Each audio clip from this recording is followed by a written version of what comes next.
पदांगुलम नमो। बोले सच्चिदानंद भगवान की जय।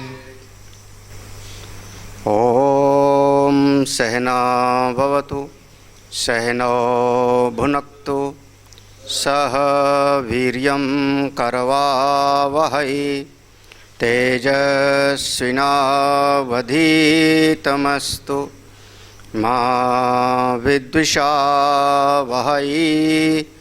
ओम शांति शांति शांति। शंकरं शंकराचार्यं केशवं बादरायणं सूत्रभाष्यकृतौ वन्दे भगवन्तौ पुनः पुनः। ईश्वरो गुरुरात्मेति मूर्तिभेदविभागिने व्योमवद्व्याप्तदेहाय दक्षिणामूर्तये नमः। सदाशिवसमारम्भां शङ्कराचार्यमध्यमाम् अस्मदाचार्यपर्यन्तां वन्दे गुरुपरम्पराम्। श्रुतिस्मृतिपुराणानाम् आलयं करुणालयं नमामि भगवत्पादं शङ्करं लोकशङ्करम्। नारायणं पद्मभवं वसिष्ठं शक्तिं च तत्पौत्रपराशरं च व्यासं शुकं गौडपदं महान्तं गोविन्दयोगीन्द्रमथास्य शिष्यं श्रीशङ्कराचार्यमथास्य पद्मपादं च हस्तामलकं च शिष्यं तं त्रोटकं वार्तिककारमन्यान् अस्मद्गुरून् सन्ततमानतोऽस्मि। भगवान दक्षिणामूर्तेश्वर की महती अनुकंपा से हम लोग पुनः एक बार सत्संग के लिए यहाँ एकत्रित हुए। श्रीमद् विद्यारण्य स्वामी जी के द्वारा विरचित यह पंचदशी नाम का यह दिव्य ग्रंथ प्रकरण ग्रंथ की दृष्टि से बहुत ही श्रेष्ठ ग्रंथ, प्रौढ़ ग्रंथ इसको माना जाता है। दक्षिण भारत में ही ये प्रकट हुए थे। दो भाई थे। एक भाई बहुत विद्वान थे जिन्होंने चारों वेदों पर भाष्य किया और उनका नाम पड़ा सायणाचार्य।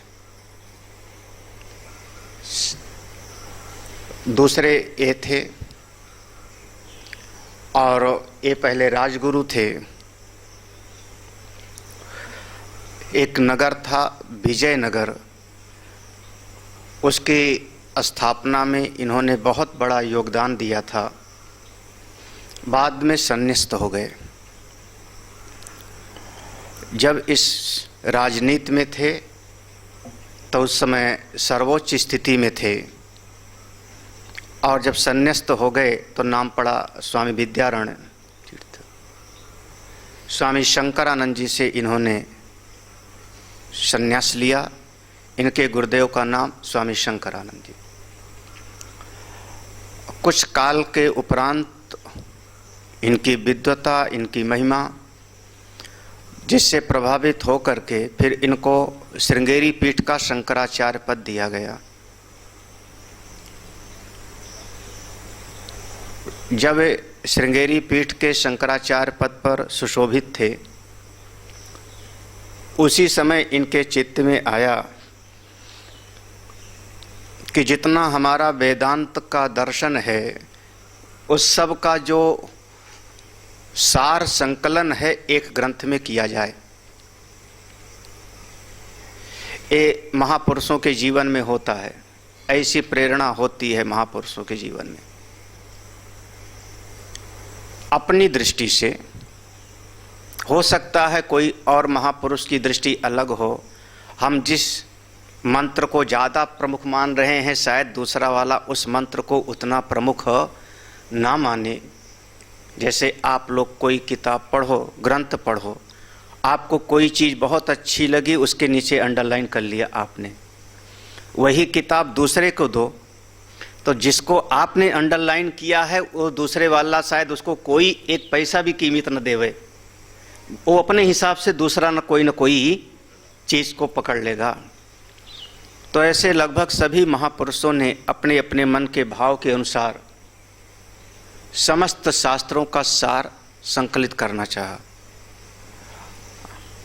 अपने पूज्य स्वामी तपोवन महाराज ने जब उत्तर काशी में भगवान शंकर जी के मंदिर में बैठा करते थे, काशी विश्वनाथ जी का मंदिर वहाँ भी है उत्तर काशी में, वहीं किनारे बैठ करके तो उन्होंने सारे उपनिषदों का जो सार है, उपनिषदों का लगभग सबको कुछ न कुछ सूत्र में उसको संकलित किया। लगभग 16 उपनिषदों का उन्होंने सूत्र लिया। उस ग्रंथ का नाम है सौम्य काशी स्तोत्रम। संस्कृत में है, हिंदी अनुवाद हो चुका है, सौम्य काशी स्तोत्रम। उसमें 16 उपनिषदों का सार लिया। पूज्य गुरुदेव ने जब अपनी व्याख्या करते थे, हर ग्रंथ पर उन्होंने टीका लिखी, तो सारे शास्त्रों का पूज्य गुरुदेव ने संकलन किया। अब चूंकि अंग्रेजी में किया तो उसका नाम पड़ा Vedanta the science of life. 3 part में है, मोटी मोटी सी है, काफ़ी मोटी मोटी। उसका हिंदी अनुवाद नहीं हुआ अभी तक, शायद अभी तक नहीं हुआ हिंदी अनुवाद, और वो शायद अनुपलब्ध हो गई क्योंकि ज़्यादा उसको पढ़ने वाले नहीं थे। हाँ, Vedanta the science of life, हाँ, तो 3 पार्ट में मोटी मोटी सी थी। तो ऐसे बहुत सारे महापुरुषों ने किया। स्वामी विद्यारण्य जी ने सोचा एक ऐसा ग्रंथ की रचना करूं जिसमें सारे शास्त्रों का सार आ जावे सिद्धांत रूप से।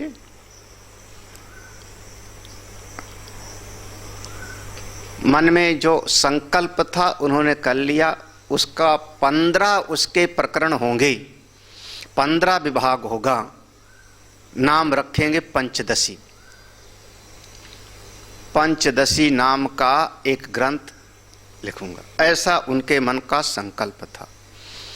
उसमें 3 विभाग करेंगे। क्योंकि सबसे पहले विवेक की जरूरत होती है, तो विवेक प्रकरण। जब विवेक करके अपनी आत्मा को समझा तो अपना आत्मा कूटस्थ है, स्वयं प्रकाश है, स्वतः प्रमाण है, तो दूसरे प्रकरण का नाम देंगे दीप प्रकरण।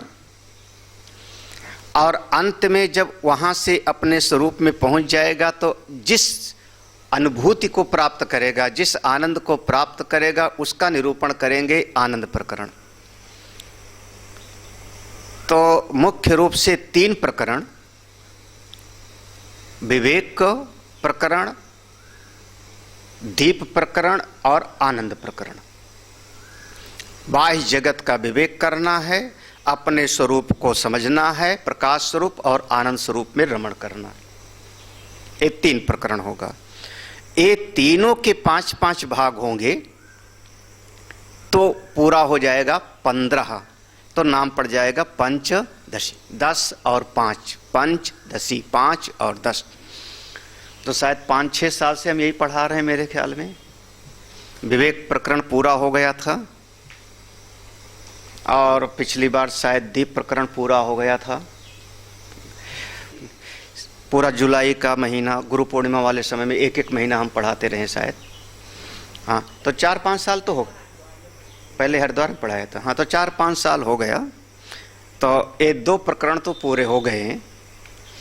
तीसरा प्रकरण रह गया था जिसका नाम है आनंद प्रकरण। एक मतभेद है इस ग्रंथ के बारे में। मतभेद ये है कि कुछ संत लोग पूरा का पूरा ग्रंथ स्वामी विद्यारण्य जी का लिखा हुआ नहीं मानते, और उनका जैसे मन में संकल्प था लिखूंगा, लिख रहे थे और शरीर का समय पूरा हो गया, प्रारब्ध पूरा हो गया तो बीच में ही उनका शरीर छूट गया। ये बात तो बिल्कुल निर्विवाद है कि बीच में उनका ब्रह्मलीन हो गए थे, तो पूरा ग्रंथ उनका लिखा हुआ नहीं। कहाँ तक उन्होंने लिखा था इस पर मतभेद है कुछ आचार्यों का। कुछ आचार्य लोग कहते हैं कूटस्थ दीप तक लिखा था, कुछ लोग कहते हैं ध्यान दीप तक लिखा था। इस पर मतभेद है।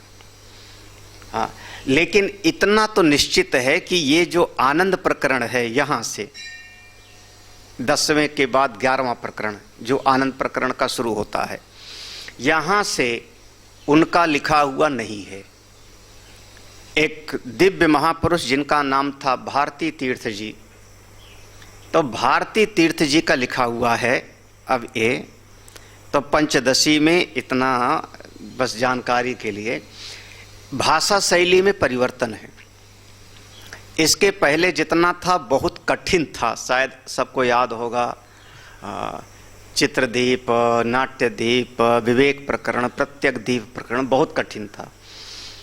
आगे का बहुत आसान होगा, इसलिए इस बार ज़्यादा परेशान नहीं होंगे आप लोग, बहुत आसानी से समझ में आ जाएगा।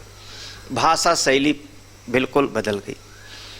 पहले के जितना था उसमें श्रुतियों का उद्धरण कम था, सिद्धांत तो था लेकिन श्रुतियों का उद्धरण कम था, और यहाँ से श्रुतियों का उद्धरण बहुत ज़्यादा है। लगातार वेद के आधार पर, उपनिषद के आधार पर ही पूरा का पूरा प्रकरण है। तो अगला जो भाग है पंचदशी का, एक तीसरा विभाग आनंद प्रकरण, इसके 5 अध्याय माना जाता है श्रीमद् भारती तीर्थ जी के द्वारा रचित। इसमें आगे आएगा, मैं अभी शुरू से बता देता हूं। इसमें 3 विभाग किया आनंद का। आनंद का 3 विभाग किया। पहला विभाग है जिसका नाम दे देते हैं विषयानंद।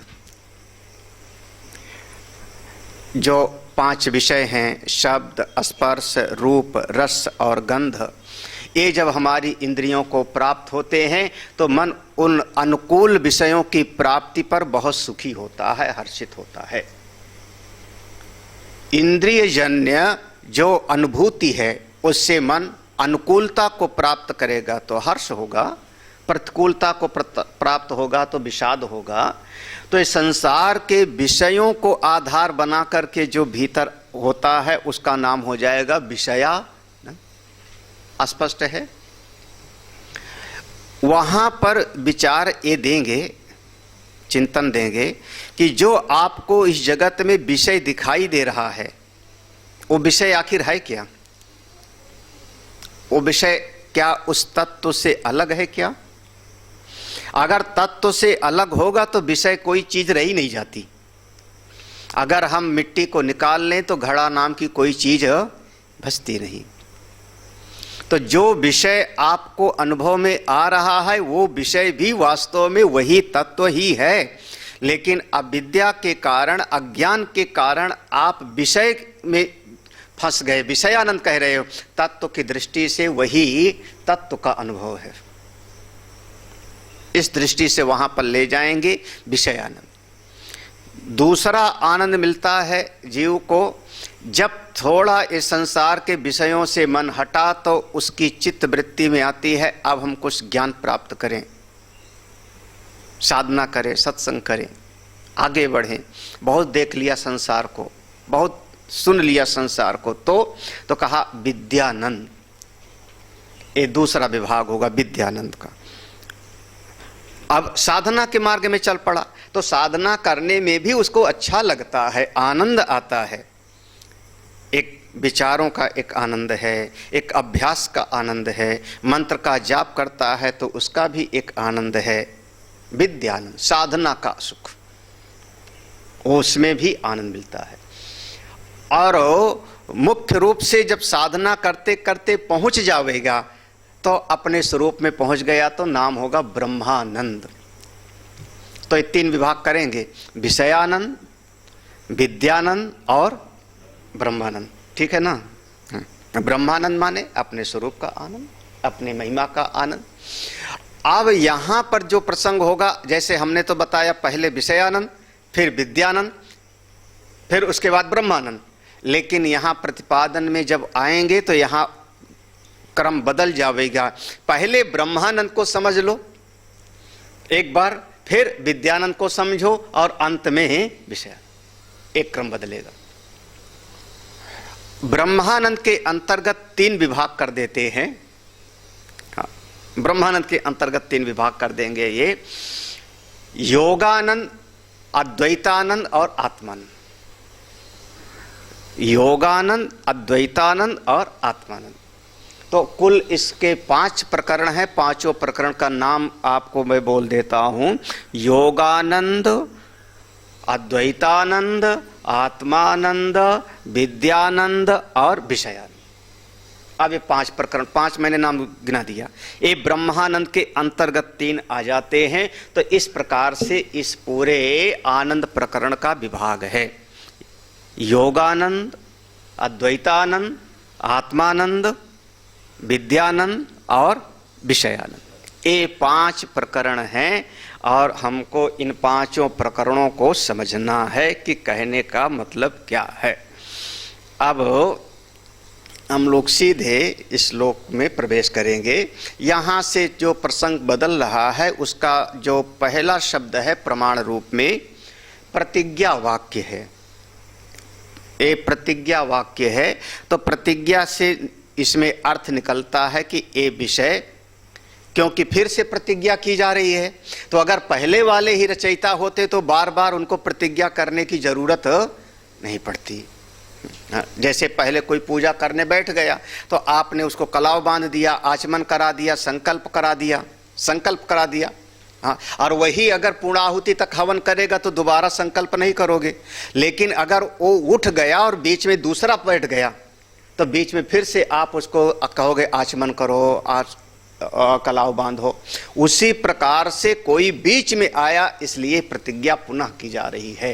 तो इसलिए आधार पर माना जाता है भारती तीर्थ द्वारा रचित है। हम लोग पहला श्लोक पढ़ते हैं।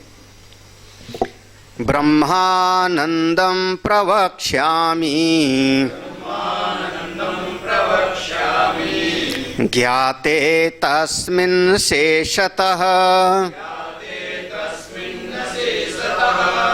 ऐहिक अमुष्मिक अनर्थ भ्रातं हित्वा सुखायते। इस श्लोक का ही केवल अर्थ समझिए।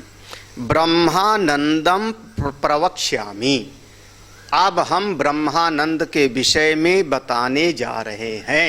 प्रवक्ष्यामि माने भविष्य काल, आपको बताने जा रहे हैं। ये प्रतिज्ञा हो गई इतनी। ब्रह्मानंदम प्रवक्ष्यामि, ब्रह्मानंद किसको कहते हैं, आत्मानंद किसको कहते हैं, इस विषय को हम बताने जा रहे हैं। अच्छा, क्यों बताने जा रहे हैं? तो आगे अब हेतु है। ज्ञाते तस्मिन् अशेषतः, तस्मिन् ज्ञाते, उस ब्रह्मानंद को जब जान लेगा कोई, तस्मिन् ज्ञाते, तस्मिन् अशेषता ज्ञाते, कितना जान ले? बोले थोड़ा नहीं, थोड़ा नहीं, पूरा का पूरा जान ले। या जो ब्रह्म विद्या का ज्ञान है थोड़ा थोड़ा नहीं होता, होता है तो पूरा, नहीं होता है तो बिल्कुल नहीं। यहाँ बीच वाली श्रेणी नहीं है। यहाँ या तो कहो ज्ञानी या तो कहो अज्ञानी, या तो आप कहो ज्ञानी हो, तत्ववेत्ता हो, और या तो कहो कि अभी ठीक ठीक अज्ञानी हो, नहीं जाना। हाँ, और बीच वाला जो होता है ना, थोड़ा जान लिए हैं, थोड़ा और आगे हम वो गड़बड़ होता है। वो आप केवल प्रक्रिया में हो। दृष्टांत में सांप जाएगा तो पूरा और रहेगा तो पूरा, क्रम से जाएगा। स्वप्न जाएगा तो पूरा, जग गए स्वप्न से, स्वप्न टूट गया तो पूरा, और नहीं टूटा तो पूरा का पूरा सपने में ही हो। ये नहीं हो सकता कि आधा स्वप्न टूट गया है और आधा आगे टूट जाएगा, आधा सांप निकल गया है, आधा सांप और आगे निकल जाएगा। वो जो बीच वाली श्रेणी आप लोग मान लेते हो, वही मुझको पसंद नहीं आता। हाँ, एक शब्द क्या प्रयोग कर लिया था, मंद ब्रह्मज्ञानी हैं। हाँ, न जाने कौन से महात्मा पकड़ा गए तुमको। हाँ? भाष्य में मतलब तुम पकड़ लिए हो उसको। मंद ब्रह्मज्ञानी, अरे या तो ज्ञानी होगा या तो अज्ञानी है, दो ही बात है। ये मंद कहाँ से आ गया? भाष्य में जब आया है मंद ब्रह्मज्ञानी, तो उसका मतलब है कि वो साधक है, अभी उसने सत्य को जाना नहीं। वहाँ तो बहुत बार आएगा मंद मध्यम ब्रह्मवेत्ता। मंद मध्यम माने मंद है, मध्यम है, यानी उसने साधना किया है, साधना अभी और आगे करना है, लेकिन मूल रूप से अभी तत्व को उसने जाना नहीं, मूल रूप से नहीं जाना है। हाँ, हाँ। तस्मिन अशेषता ज्ञाते, अशेषता माने पूरा का पूरा, ठीक ठीक अनुभव हो जावे। जब ठीक ठीक अनुभव हो गया, पूरा का पूरा हो गया अनुभव, तो ऐहिक आमुष्मिक, ऐहिक माने श्लोक, ऐहिक माने श्लोक, आमुष्मिक माने परलोक।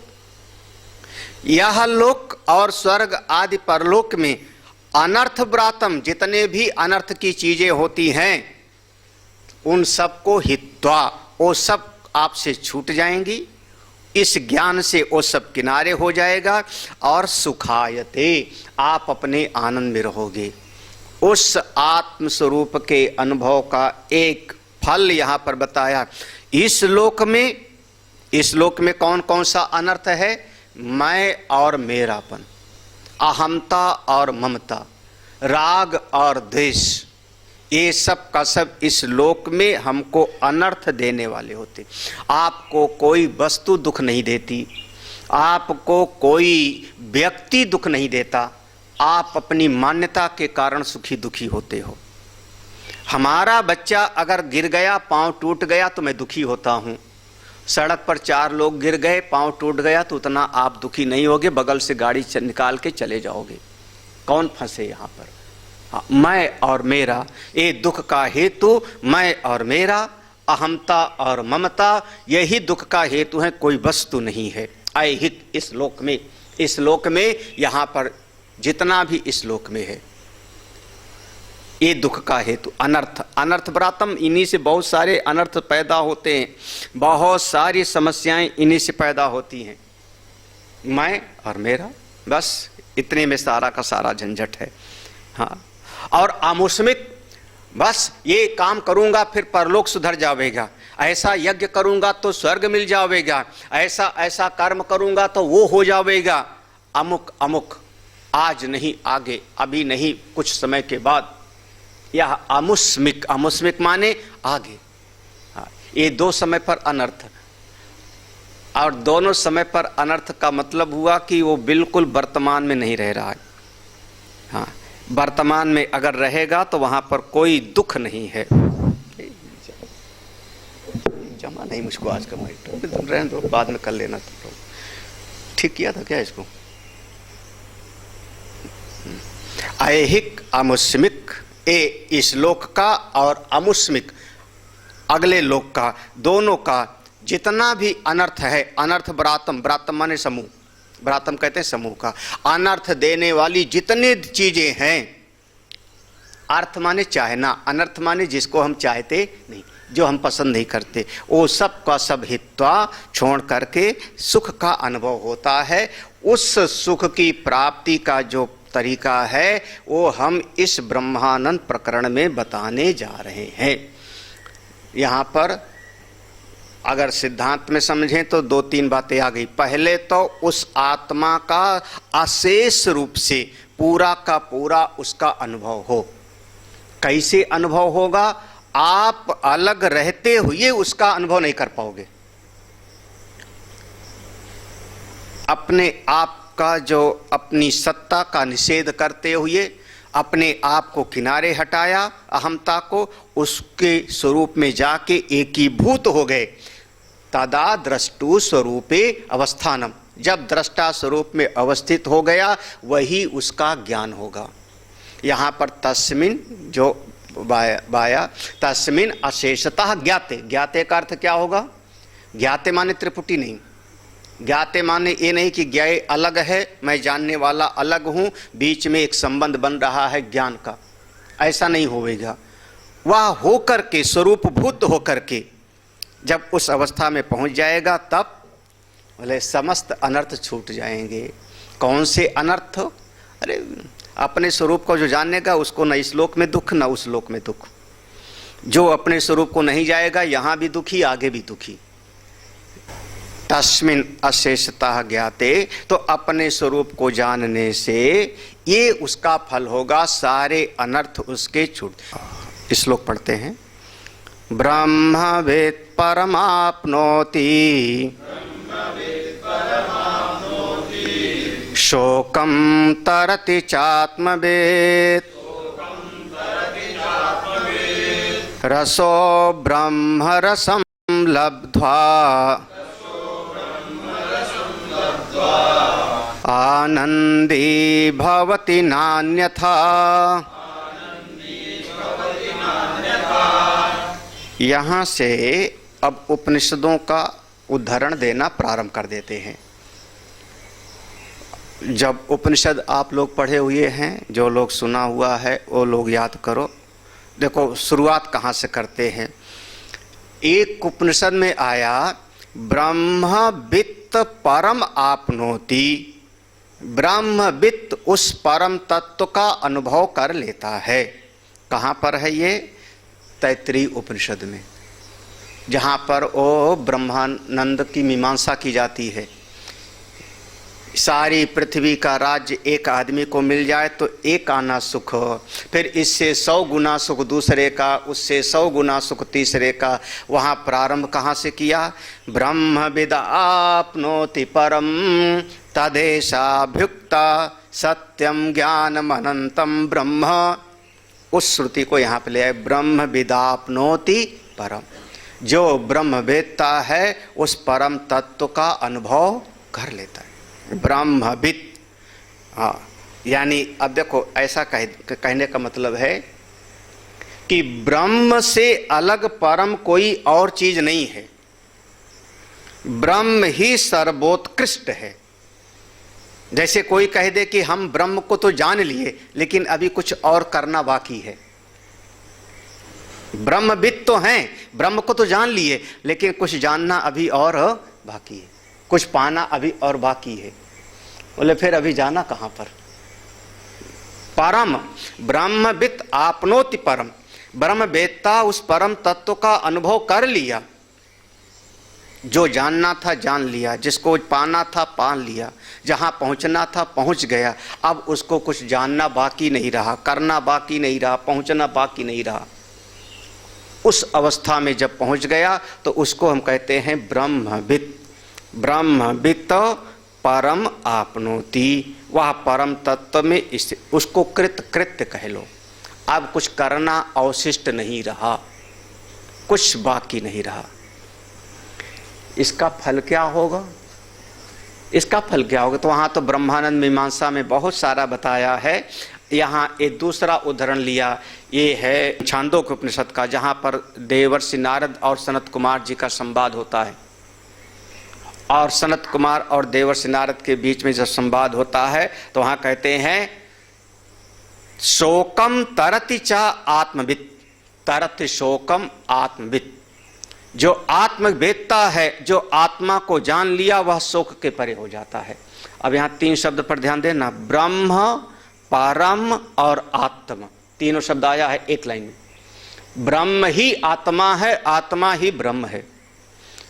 जो अपने आत्मा को जान लिया वो परम तत्व का अनुभूत कर लिया। पहचान क्या है? शोकम तरति। अब उसके जीवन में शोक नहीं होता।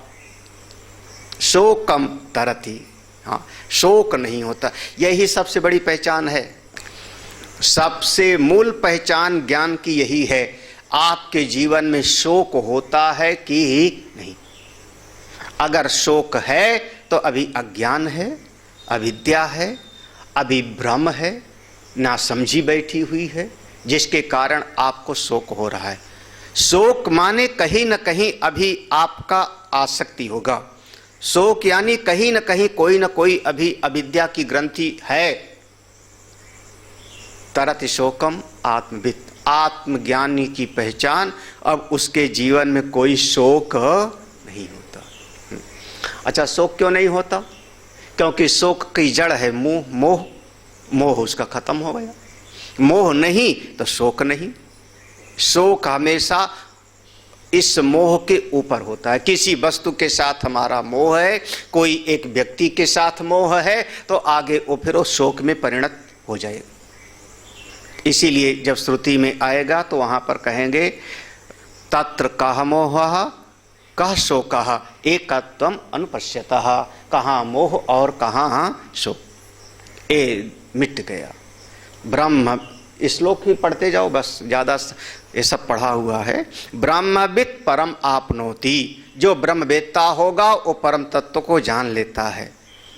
और उपनिषद ने कहा शोकम तरति चा आत्मवित्। आत्मज्ञान का फल है शोक को पार कर जाना। और फिर जब शोक के परे चला गया तो बोले ठूंठ जैसा बैठा रहेगा, जड़ जैसा? कहते नहीं, श्रुति ने कहा ना, रसो ब्रह्म रसम लब्ध्वा आनंदी भवति न अन्यथा। रसो ब्रह्म रसम लब्ध्वा, चूंकि वो ब्रह्म रस स्वरूप है, आनंद स्वरूप है, तो उस ब्रह्म को जब अनुभव कर लिया तो वो भी रसमय हो जाता है। हाँ, अब ये भी श्रुति है। हाँ, ये भी श्रुति है। हाँ, कौन सी श्रुति? तैत्तिरीय उपनिषद का पढ़ा? हाँ, रसगुम लब्ध्वा हेवानंद। हाँ, रसगुम लब्ध्वा हेवानंद आनंदी भवति। तो रसो ब्रह्म वाह रसो वैसः। हाँ, रसम हेवायम लब्ध्वा नंदी भवति। उस रस स्वरूप आपने ब्रह्म स्वरूप को प्राप्त करके आनंद स्वरूप में हो जाता है। इसके अलावा और कोई उपाय है नहीं है। भवति ना अन्यथा, और किसी प्रकार से आनंद तो मिलता नहीं, बस थोड़ा बहुत हर्ष और थोड़ा बहुत विषाद। ये दो चीज जीवन में, थोड़ा बहुत अनुकूल, थोड़ा बहुत प्रतिकूल, लेकिन आनंद तो केवल इसी चीज से प्राप्त हो सकता है, अपने ब्रह्म स्वरूप के अनुभव से। एक बहुत सरल भाषा में कहें, कल ही किसी का फोन आया, शायद ओंकार ने नंबर दिया होगा, तो अब हमने कहा कि वहाँ हरिद्वार में कुंभ लगेगा, आ जाना। थोड़ा कठिन है, नहीं आ सकते, परिवार है कुछ और समस्या। स्वामी जी ने कहा यहीं आ जाओ, वो भी संभव नहीं, तो क्या हो सकता है फोन पर? तो हमने एक लाइन में बता दिया। हमने कहा एक लाइन में तुमको बताता हूँ और उसके बाद फिर अपना दोबारा जब मिलना तब बात करना मिल करके। वो लाइन हमने इतना सा बताया कि तुम लोगों ने सुना हुआ है, बहुत बार सुना हुआ है, वही मैंने दोहरा दिया उनको। ना अपेक्षा और ना उपेक्षा, ऐसा जी के दिखाओ संसार में। किसी से कोई अपेक्षा नहीं और किसी की उपेक्षा भी नहीं। जी के दिखाओ। आपको इसी क्षण आनंद का अनुभव ना हो तो बताना। इसी क्षण मैं कह रहा हूं, आप अपने स्वरूप में चले जाओगे। किसी के कोई हमको देख के मुस्कुराए, ये भी आपकी अपेक्षा है। कोई नमस्ते करे, ये भी अपेक्षा है। कोई चाय पिलाए, ये भी अपेक्षा है। हाँ, सड़क पर जा रहे हो तो सब लोग ठीक ठीक गाड़ी चलाएं, ये भी तुम्हारी अपेक्षा है कि नहीं? हाँ, कोई नियम कायदा मानते नहीं, सब दुष्ट हैं, मूर्ख हैं, दहेज में गाड़ी पाए होंगे, है ना? हाँ, इनके यही शब्द हैं, दहेज में गाड़ी। तो सड़क पर गाड़ी सब ठीक चलाएं, ये अपेक्षा हुई कि नहीं हुई? है कि नहीं अपेक्षा? स्वामी जी टाइम से सुनावें, ये भी अपेक्षा है कि नहीं है? हाँ, अब हैं आश्रम में तो प्रवचन सुनाई देवें, ये भी, आज संडे हैं तो स्वामी जी आवे, कम से कम कुछ न कुछ तो, ये भी अपेक्षा है कि नहीं? जरा से भी अपेक्षा होगी आपको दुख मिलेगा। इतनी सी अपेक्षा होगी तो इतना सा दुख, इतनी अपेक्षा होगी तो इतना दुख, इतना होगा तो इतना दुख। हाँ, आप बिल्कुल किसी से कोई अपेक्षा ना करो, जी के दिखाओ, जी के दिखाओ, इस क्षण आप सुखी हो सकते हो। और ना उपेक्षा, अब जो आ गया तो ये भी नहीं कि मुंह फुलाए बैठे रहेंगे, हमारी अपेक्षा नहीं तो जो सामने आया आओ बैठो चाय पियो, उपेक्षा भी नहीं, उपेक्षा भी हम नहीं करते। थोड़ा मुश्किल है, बहुत मुश्किल है। हाँ, आप चाय बना करके ले आओगे, उतने में पूछ लोगे ठीक बनी है? ठीक बनी माने प्रशंसा चाह रहे हो, यही ना? ठीक बनी माने प्रशंसा चाह रहे हो, यही तो ना? स्वामी जी से तो जरूर चाहते हैं। वो अपेक्षा आपको जितनी मात्रा में होगी दुख देगा। आप मस्त रहो। चलो इसको थोड़ा प्यार वाली भाषा में बोल दो, अभी थोड़ा दिल को चोट पहुंचाती है ना, भाड़ में जाए, अगर मैं किसी को कह दूं भाड़ में जाओ तो उसके दिल को चोट पहुंचेगी। तो हम प्यार की भाषा में क्या बोलेंगे? लीपा पोती, सुगर कोटेड। चाह गई चिंता मिटी मनवा बेपरवाह, जिसको कछु न चाहिए वो साहो का मनवा बेपरवाह। इसका मतलब क्या होगा? फिकर फांक फांकी करे। अरे चलो और शास्त्रीय भाषा में बोल दूं, उदासीनवत आसीनम गुणैर्यो न विचाल्यते। उदासीन क्या मतलब होगा? सबका भाव एक ही है, केवल कहने का तरीका बिल्कुल है। आप इस संसार से बिल्कुल निरपेक्ष हो जाओ, अपने स्वरूप में स्थित हो जाओगे, उसमें उस आनंद का अनुभव करके देखो। हाँ, रसगुम हेवायम लब्ध्वा आनंदी भवती, ना अन्यथा, और कोई उपाय नहीं है, और कोई उपाय नहीं। अपेक्षा तो आपको कष्ट, इतनी अपेक्षा इतना कष्ट, इतनी अपेक्षा इतना कष्ट। हमको कई बार टोका भी किसी ने, कई बार मैं जब ये मेरे पास आते हैं तो मैं मोबाइल पर कुछ ना कुछ करने लगता हूँ, चाहे झूठ चाहे सही। हाँ, है ना? टोका है तुमने, तो इन्होंने कहा जब मैं बैठा हूँ तभी आपको मोबाइल चलाना। अब किसी को मोबाइल चलाने से दुख होता है, दूसरा मोबाइल ना चलाओ मेरे सामने।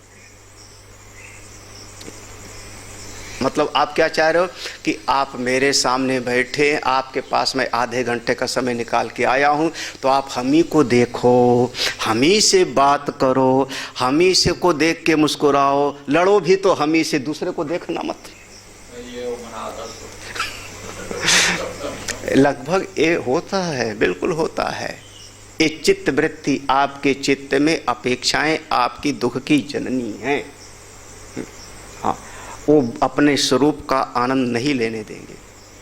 हाँ, रस, हाँ, जो श्रुति है वहाँ पर है, रसगुम हेवायम लब्ध्वा आनंदी भवत, उसी का देखो बिल्कुल, रसो ब्रह्मा रसम लब्ध्वा, क्योंकि ब्रह्म रस स्वरूप है, रसो वै ब्रह्म रसो वै सह, तो उस रस स्वरूप को प्राप्त करके आनंदी भवती, ना अन्यथा। संसार में आप परिस्थितियों को चाहे जितना आप जीवन खपा दो कि ठीक हो जाए, व्यवस्थित कर लूंगा, ये संसार कभी पूरी तरह से ठीक नहीं होता। हाँ, एक कुछ ऐसा है ना, इधर से संभालोगे तो इधर बिगड़ जाएगा, इधर से संभालो तो इधर बिगड़ जाएगा, इधर से संभालो तो इधर लुढ़क जाएगा, उधर से संभालो तो उधर लुढ़क जाएगा। कैसे संभाल पाओगे? ये संसार पूरी तरह से संभला नहीं, किसी का नहीं संभला है। हाँ, किसी का नहीं। हाँ, हाँ, एक लड़के को संभालो, दूसरा नाराज, दूसरे को कुछ कर दो, तीसरा नाराज, तीसरे को करो, चौथा नाराज, उसको करो, पांचवा नाराज। बताओ कैसे करो? हाँ, कभी कभी एक ही जगह पर रहने वाले दो लोग लड़ जाते हैं। हाँ, दो विद्यार्थी लड़ जाते हैं, दो महात्मा लड़ जाते हैं। ये तो आपकी गृहस्थी जाने दो, दो महात्मा लड़ जाते हैं, दो विद्यार्थी लड़ जाते हैं। क्यों? दोनों का अहम टकराता है। हाँ, दोनों का अहम टकराता है और कुछ नहीं। उसका अहम, मैंने ऐसा ठीक समझा, मैंने ऐसा ठीक समझा। अब आपको बीच में बड़ा संतुलन बनाना पड़ेगा। हाँ, क्या करो, कैसे करोगे? ये संसार संभलता, जब हमारा आश्रम नहीं संभलता तो आप लोगों की गृहस्थी क्या संभलेगी? हाँ, क्या करो? एक बल है, एक बल है, सत्य कहूं तो एक बल है, मैं त्याग सकता हूं। चाहे इसको ज्ञान का बल कहो, चाहे त्याग का बल कहो, चाहे जिस दृष्टि से लेना चाहो, मैं त्याग सकता हूं। मैं त्याग सकता हूं तो मैं मस्त हूं। आप छोड़ नहीं सकते और दूसरे के विचार के साथ रह भी नहीं सकते। बस सारे संघर्ष की जड़ यही। हाँ, यही, क्योंकि सामने वाले के विचार के साथ आप एडजस्ट भी नहीं कर सकते और छोड़ भी नहीं सकते, तो आप तो केवल दुख भागी ना, दुखी रहो।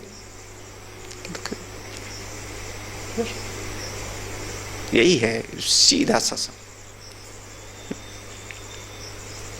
क्या हुआ? नहीं समझ आ रहा? हाँ, रसम लब्ध्वा, रसो ब्रह्म रसम लब्ध्वा आनंदी भवति, ना अन्यथा, और कोई उपाय नहीं है। मेरा सीधा सा सूत्र था, ना अपेक्षा ना उपेक्षा। आप करके देखना, थोड़ा मुश्किल है, मैं थोड़ा नहीं बहुत मुश्किल है। लिख लिया, आगे आएगा एक, अभी आगे इसी में आएगा, इसी प्रकरण में आएगा कि एक सेठ दक्षिणा दे रहा था, है ना। उसने कहा जो चारों वेदों का ज्ञाता होगा उसको दक्षिणा देंगे। एक आदमी आ गया, उसने कहा मैं चारों वेदों का ज्ञाता हूं, लाओ दक्षिणा। पूछा बताओ, उसने कहा ऋग्वेद, यजुर्वेद, सामवेद, अथर्ववेद। लाओ दक्षिणा।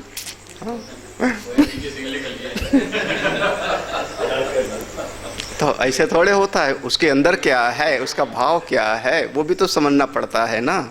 चलो तीसरा श्लोक पढ़ते हैं। अभी इसमें सब श्रुतियां हैं पूरा का पूरा, उसके बाद फिर आगे के विषय है। प्रतिष्ठां बिंदते स्वस्मिन् यदा स्यादत्सो भयः कुरुतेऽस्मिन्नन्तरं चेत् अथ तस्य भयं भवेत्। हाँ, अब ये भी तैत्तिरीय उपनिषद का मंत्र है। उसी प्रतिष्ठाम बिंदते स्व अस्मिन्, प्रतिष्ठाम अपनी प्रतिष्ठा में स्थित हो जाता है, अपनी महिमा में स्थित हो जाता है।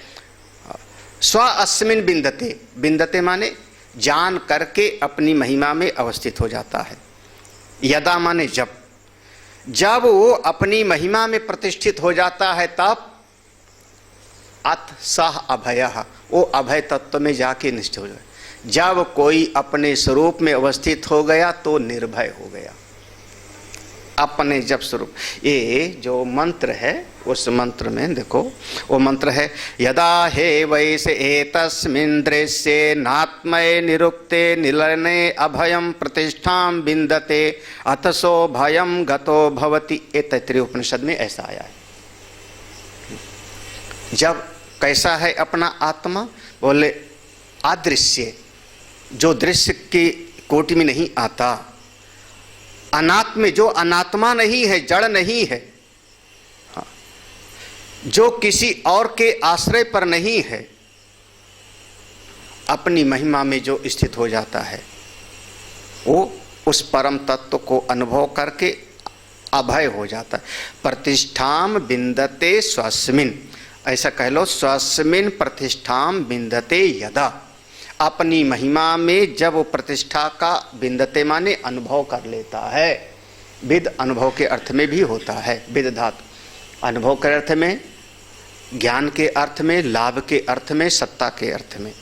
तो जब अपनी महिमा में प्रतिष्ठित हो जाता है, अनुभव कर ले, तब वह सा अभया अभय हो जाता है। अस्मिन अस्मिन अंतरम कुरुते, चेत, चेत माने यदि, यदि अपने भीतर अपने स्वरूप में जरा सा भी अंतर करेगा तब तस्य भयम भवेत्, उसको फिर भेद भय होगा। अब वहीं पर मंत्र क्या है? मंत्र है, देखो, यदा हे वैस एतस्मिन् उदरम अंतरम कुरुते अथ तस्य भयम भवति। जब ये जीव अपने स्वरूप को भूल करके और कुरुते अस्मिन अंत, अस्मिन माने ये ब्रह्म अलग, मैं इसकी उपासना करने वाला अलग, अंतरम कुरुते, अंतरम माने भेद बुद्धि, भेद बुद्धि, ये भगवान अलग, जीव अलग, ब्रह्म अलग, मैं अलग। जब जरा सा भी भेद करेगा उपास्य और उपासक का, प्राप्य और प्राप्ता का, तब तस्य भयम भवे, तब उसको डर लगेगा। जब भेद बुद्धि होगी तो डरेगा, जब एकत्व का भाव होगा तो वहाँ भय नहीं होगा। बहुत साधारण भाषा में अगर समझना चाहो, साधारण भाषा में, तो घर में 4 बच्चे हों, 4 बच्चे हों, इस बच्चे ने इसकी पेंसिल ले लिया, उसने उसकी जो है पेन ले लिया, दोनों बच्चे बस घुस्सम घुस्सा लड़ाई झगड़ा करना शुरू कर देते, मेरी पेंसिल छुआ, उसने मेरी कॉपी लिया। जो दादाजी होते हैं बड़े, हाँ, और दोनों कौन हैं उनके? दोनों ही अपने हैं, दोनों ही। तो किनारे बैठे बैठे इतने कहते हैं ये लड़ो मत, इतना ही बोलते हैं, और बाकी उनका तो महाराज जीने मरने का सवाल हो गया, बेइज्जती हो गई, मेरा कापी छीन लिया, मेरा ये फाड़ दिया, मुझको उंगली दिखाया, मुझको इसने किया। वो बच्चों, और जो सब में एकत्व का अनुभव कर रहा है वो कहता है लड़ते झगड़ते भी सब कौन है? मेरे अपने हैं। वहाँ पर कोई भेद बुद्धि नहीं है। नहीं समझ आया? आपकी जेब का पैसा आपके घर का कोई निकाल ले हुए, और आप ही के जेब का पैसा कोई सड़क वाला निकाल ले हुए, दोनों में फर्क होगा कि नहीं?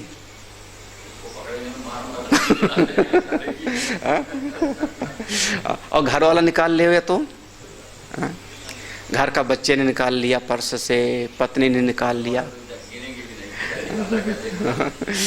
है ना? तो अब क्योंकि वो घर मेरा अपना है, वहाँ अपनापन हो गया, तो वहाँ आपके भीतर अब उतना भेद बुद्धि नहीं है, तो डर शोक भय आदि नहीं हो।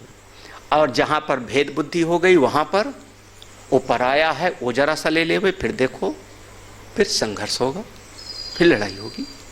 तो जहाँ पर भेद बुद्धि होगी वहाँ दुख, जहाँ पर एकत्व का भाव होगा वहाँ पर फिर कोई दुख नहीं होता, वहाँ पर निर्भयता हो जाती है, अभयत्व तो आ जाता है। अच्छा जी, तो उस आत्मस्वरूप को जानने से परम सुख की प्राप्ति होती है। ये प्रतिज्ञा है, आगे शाम को पढ़ते हैं हम लोग।